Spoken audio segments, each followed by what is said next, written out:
إن الحمد لله الذي بنعمته تتم الصالحات الذي علم القرآن وأكرمنا بالإسلام وأنعم علينا بالإيمان نستغفره ونتوب إليه وأشهد أن لا إله إلا الله وحده لا شريك له وأشهد أن سيدنا وسندنا وحبيبنا وطبيبنا وطبيب أرواحنا محمدا عبد الله ورسوله أرسله بالحق بشيرا ونذيرا وداعيا إلى الله بإذنه وسراجا وقمرا منيرا أما بعد فقد قال الله تعالى في كلامه المجيد وفي فرقانه الحميد أعوذ بالله من الشيطان الرجيم بسم الله الرحمن الرحيم إن الله وملائكته يصلون على النبي يا أيها الذين آمنوا صلوا عليه وسلموا تسليما কেউ চুপ থাকবেন না, সবাই আমার সাথে বলেন। আর মাইক ঠিক আছে, আর নড়াচড়া দরকার নেই, পারফেক্ট। কেমন? আল্লাহুম্মা সাল্লি আলা মুহাম্মাদ ওয়া আলা আলি মুহাম্মাদ কামা সাল্লাইতা আলা ইব্রাহিম ওয়া আলা আলি ইব্রাহিম ইন্নাকা হামিদুম মাজিদ। আল্লাহুম্মা বারিক আলা মুহাম্মাদ ওয়া আলা আলি মুহাম্মাদ কামা বারাকতা আলা ইব্রাহিম ওয়া আলা আলি ইব্রাহিম ইন্নাকা হামিদুম মাজিদ। রব্বি জিদনি ইলমা রব্বি জিদনি ইলমা রব্বি ইশরাহ লি সাদরি ওয়া ইয়াসসির লি আমরি واحلل عقدة من لساني يفقه قولي سبحانك لا علم لنا إلا ما علمتنا إنك أنت العليم الحكيم صدق الله العظيم আল্লাহু আল্লাহু তুমি জাল্লে জালালুহু শেষ করা তো যায় না গে তোমার গুণগান আল্লাহু আল্লাহু তুমি জাল্লে জালালুহু শেষ করা তো যায় না গে তোমার গুণগান তুমি কাদের গফফার তুমি জলিল জব্বার তুমি কাদের গফফার তুমি জলিল জব্বার অনন্ত সীম তুমি রহিম রহমান আল্লাহু আল্লাহু তুমি জাল্লে জালালুহু শেষ করা তো যায় না গে তোমার গুণগান আল্লাহু আল্লাহু তুমি মাটির আদমকে প্রথম সৃষ্টি করিয়া ঘোষণা করিয়া দিলে শ্রেষ্ঠ বলিয়া তুমি মাটির আদমকে প্রথম সৃষ্টি করিয়া ঘোষণা করিয়া দিলে শ্রেষ্ঠ বলিয়া তাই নূরের ফেরেশতা করে আদমকে সেজদা ও তাই নূরের ফেরেশতা করে আদমকে সেজদা তুমি সবার চেয়ে দিলে মাটির মানুষকে সম্মান আল্লাহু আল্লাহু তুমি জাল্লে জালালুহু শেষ করা তো যায় না গে তোমার গুণগান আল্লাহু আল্লাহু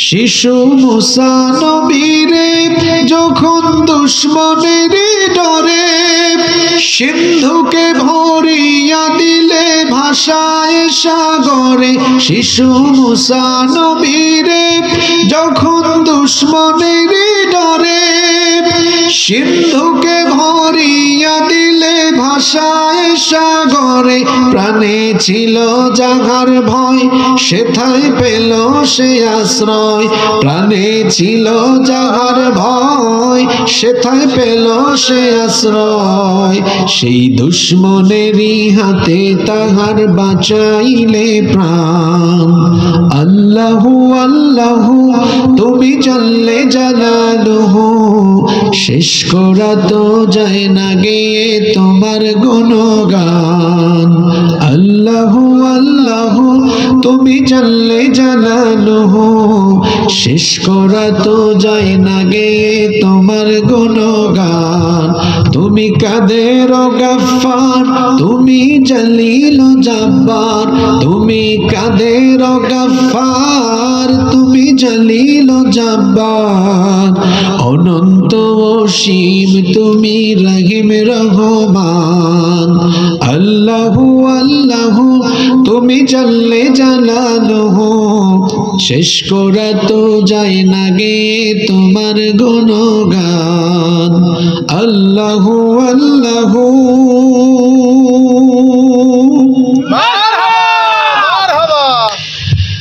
বাংলাদেশের ঐতিহ্যবাহী ঝিনাইদহ জেলার মহেশপুর উপজেলার সীমান্তবর্তী এলাকা ভাগাডাঙ্গা ইবতেদায়ী ও হাফেজিয়া মাদ্রাসার উদ্যোগে আয়োজিত আজকের এই ঐতিহাসিক তাফসীরুল কোরআন মাহফিলের সমাপনী অধিবেশনের মুহতারাম শ্রদ্ধাভাজন সভাপতি বিশিষ্ট সমাজসেবক ও রাজনীতিবিদ ৬ নং নেপাই ইউনিয়নের সাবেক চেয়ারম্যান জনাব মোহাম্মদ মঈনুল ইসলাম মাস্টার আল্লাহ তাআলা তাকে কোরআনের জন্য দ্বীনের জন্য কবুল করে নেন আমরা সবাই বলি আমিন মাহফিলের সম্মানিত সঞ্চালক জনাব মোহাম্মদ আব্দুল হাকিম খতিব পশ্চিমপাড়া জামে মসজিদ আজকের মাহফিলে বক্তব্য রেখেছেন মাওলানা ইখলাসুর রহমান সুমন মাওলানা রবিউল ইসলাম খুলনা আল্লাহ তাআলা আমার ভাইদেরকে হায়াতান তাইয়্যিবা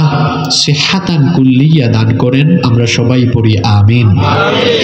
উপস্থিত হযরত উলামায়ে কেরাম, উপস্থিত বিভিন্ন রাজনৈতিক দলের সম্মানিত নেতৃবৃন্দ, সামাজিক নেতৃবৃন্দ, আমার সামনে বসা এই এলাকা, পার্শ্ববর্তী এবং দূরদূরান্ত এলাকা থেকে আগত কোরআন প্রিয় সম্মানিত বাবারা এবং প্রিয় যুবক ভাইয়েরা, পর্দার আড়াল থেকে শ্রবণরতা সম্মানিতা মায়েরা, বোনেরা, উপস্থিত মিডিয়ার প্রিয় কর্মী এবং সাংবাদিক ভাইয়েরা, প্রিয় বাঘাডাঙ্গা, মহেশপুর তথা আমার প্রিয় ঝিনাইদহবাসী, আপনারা সবাই কেমন আছেন?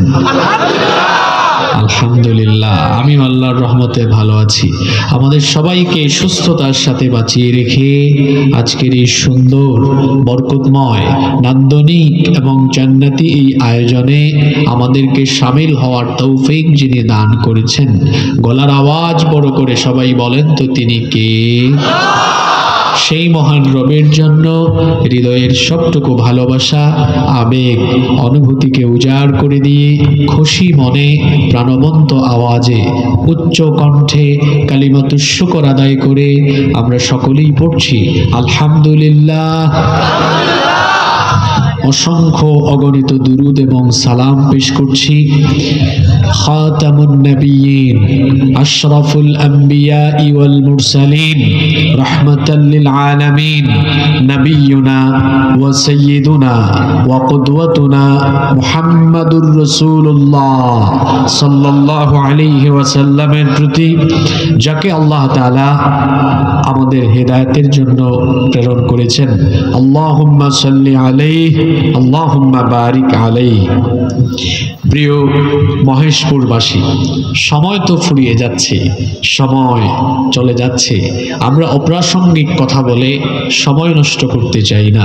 সরাসরি আমরা আল্লাহর কালাম থেকে হেদায়েতের নিয়তে কিছু কথা বলতে চাই, আমরাও শুনতে চাই ইনশাআল্লাহ। আমরা যেন হেদায়েতের নিয়তে প্রতিটি কথা বলতে পারি এবং শুনতে পারি। মহান রব আমাদেরকে সেই তৌফিক দান করেন। আমরা সবাই বলি আমিন।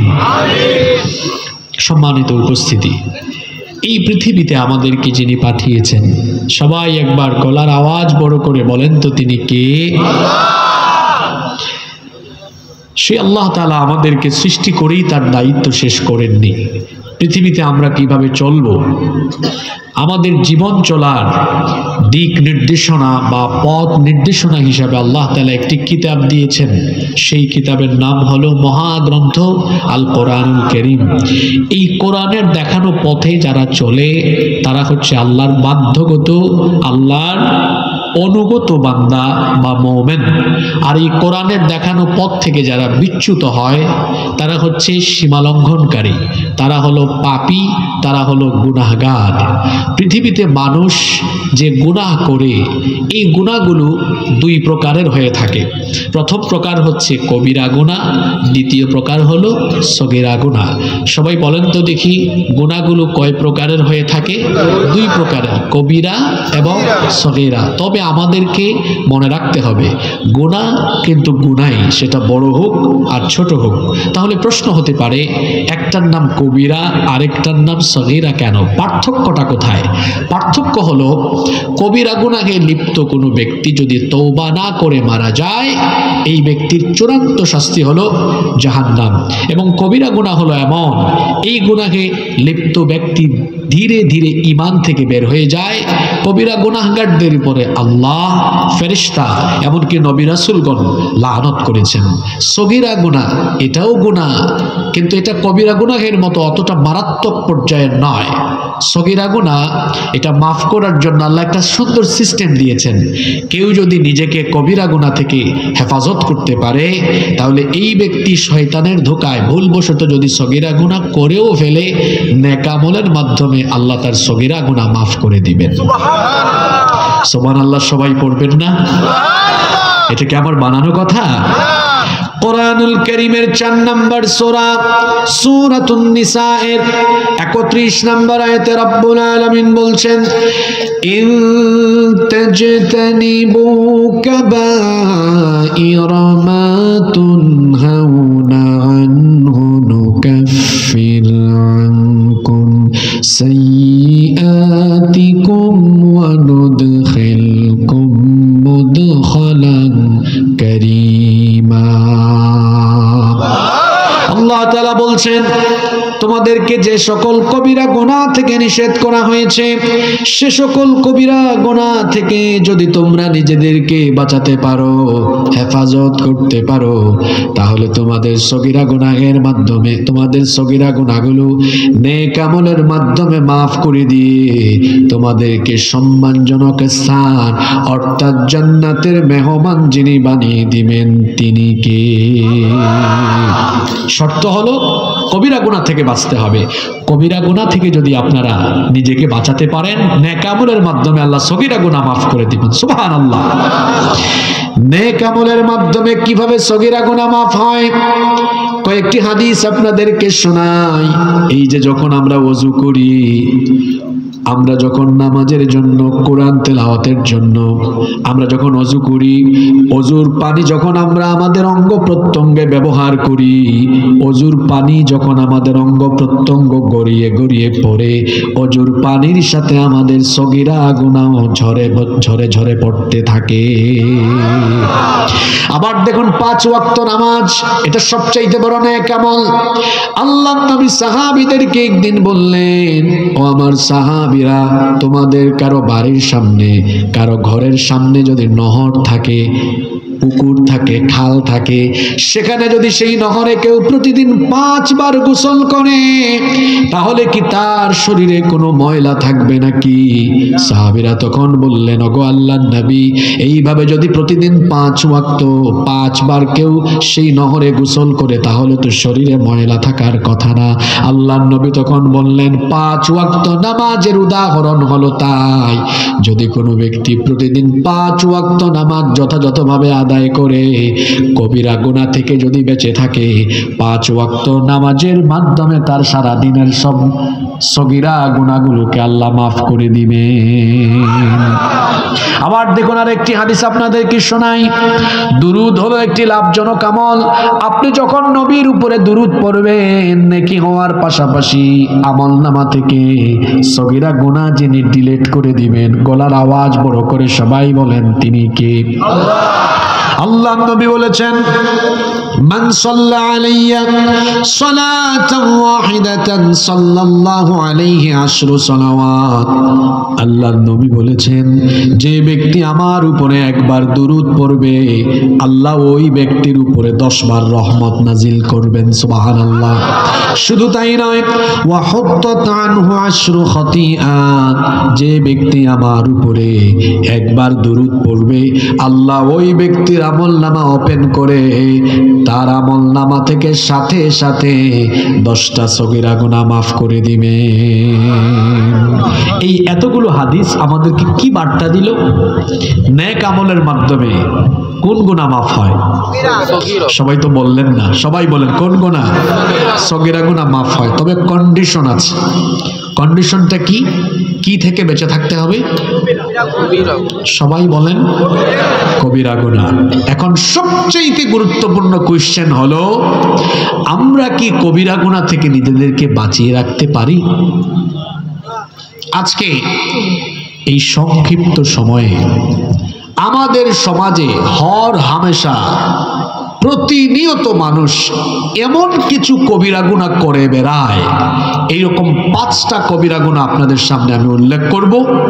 যদি এখানে কারো সাথে মিলে যায়, তওবা করে জীবন পরিবর্তনের সিদ্ধান্ত নিয়ে আজকে বাড়ি যাব ইনশাআল্লাহ।